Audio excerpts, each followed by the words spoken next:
Assalamualaikum warahmatullahi wabarakatuh.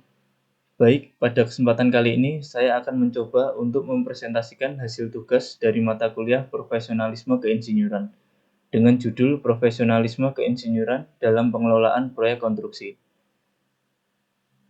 Dengan contoh studi kasus pada Rumah Sakit Nahdlatul Ulama, Kendal, Jawa Tengah. Latar belakang dari studi kasus ini, proyek Rumah Sakit Nahdlatul Ulama atau RSNU Kendal merupakan fasilitas layanan kesehatan yang strategis bagi publik daerah Jawa Tengah, yang pembangunannya mengkombinasikan antara dana hibah dan swadaya.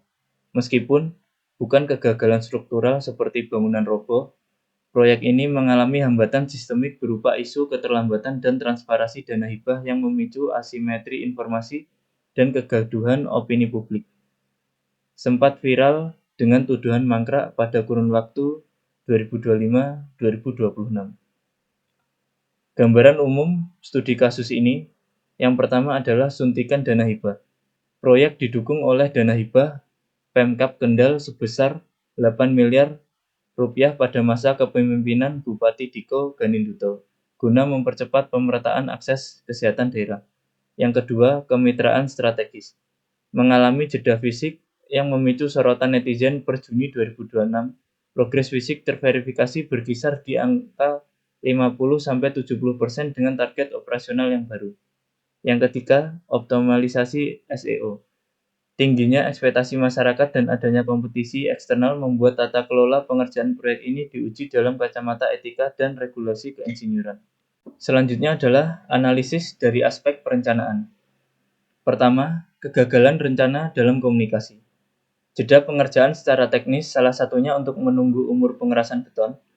Ini tidak direncanakan komunikasinya ke publik secara berkala, sehingga muncul dampak terjadi jurang informasi atau information gap antara publik dengan pengelola proyek. Publik menyalahpahami proses teknis konstruksi yang benar sebagai tanda proyek berhenti atau mangkrak. Yang kedua, stakeholder manajemen yang lemah.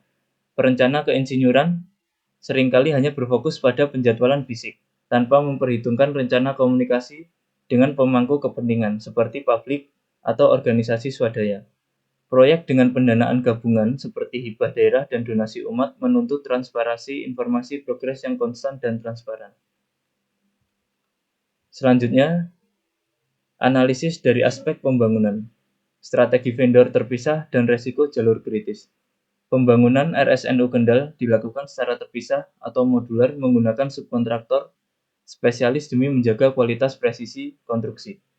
Sisi positifnya, kualitas mekanis struktur seperti balok, atap beton, dan fondasi sangat terjaga dan terstandarisasi dengan baik.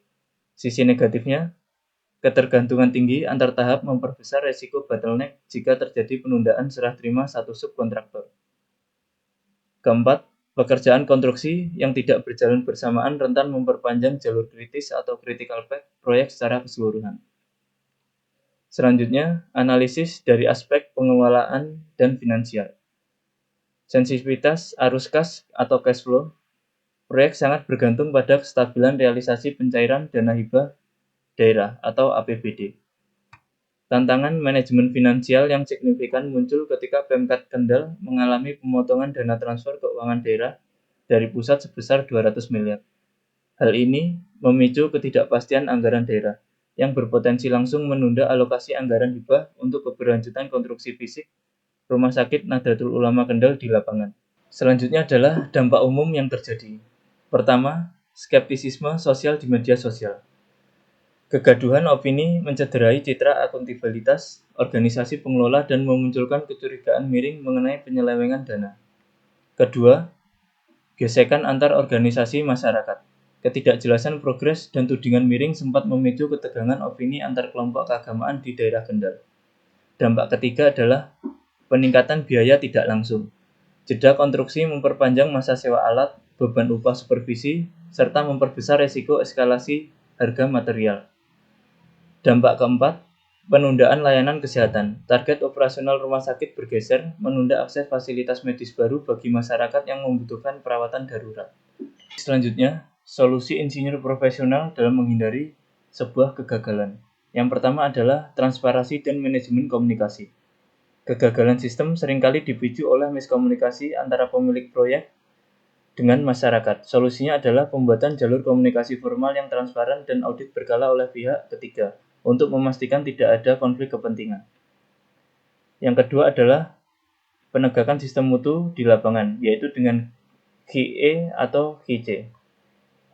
Quality Assurance menetapkan prosedur kerja, sertifikasi material, dan kalibrasi alat sebelum konstruksi dimulai.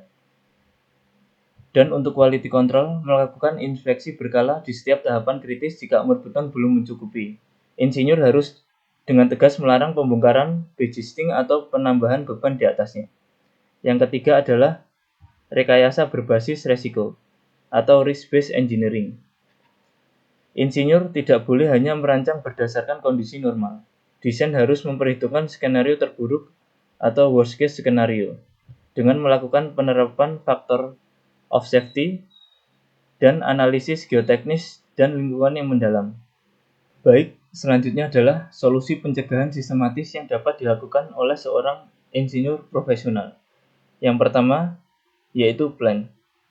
Menyusun public communication untuk edukasi teknis kepada publik, sehingga meminimalisir munculnya negatif persepsi. Yang kedua adalah do. Menerapkan sistem penjadwalan terintegrasi berbasis teknologi building image modeling. Yang ketiga adalah checking, melakukan audit finansial dan teknis secara transparan dengan melibatkan instansi terkait atau instansi yang berwenang. Dan yang keempat adalah act, menyusun skenario mitigasi finansial jika dana hibah daerah terhambat. Selanjutnya, titik kesimpulan. Yang pertama, keberhasilan sebuah proyek keinsinyuran ditentukan secara seimbang oleh kekuatan struktur teknis dan kematangan manajemen non-teknis. Yang kedua, kasus RSNU Kendal membuktikan bahwa manajemen resiko finansial dan komunikasi publik atau stakeholder management sama krusialnya dengan perhitungan beton di lapangan. Ketiga, langkah akuntabilitas atau audit bersama BPK yang diambil merupakan contoh penerapan kode etik keinsinyuran yang baik dalam hal transparansi profesi. Berikut adalah beberapa referensi yang saya gunakan untuk menyusun tugas mata kuliah profesionalisme keinsinyuran ini. Demikian pemaparan saya terkait tugas mata kuliah profesionalisme keinsinyuran. Terima kasih atas perhatiannya. Assalamualaikum warahmatullahi wabarakatuh.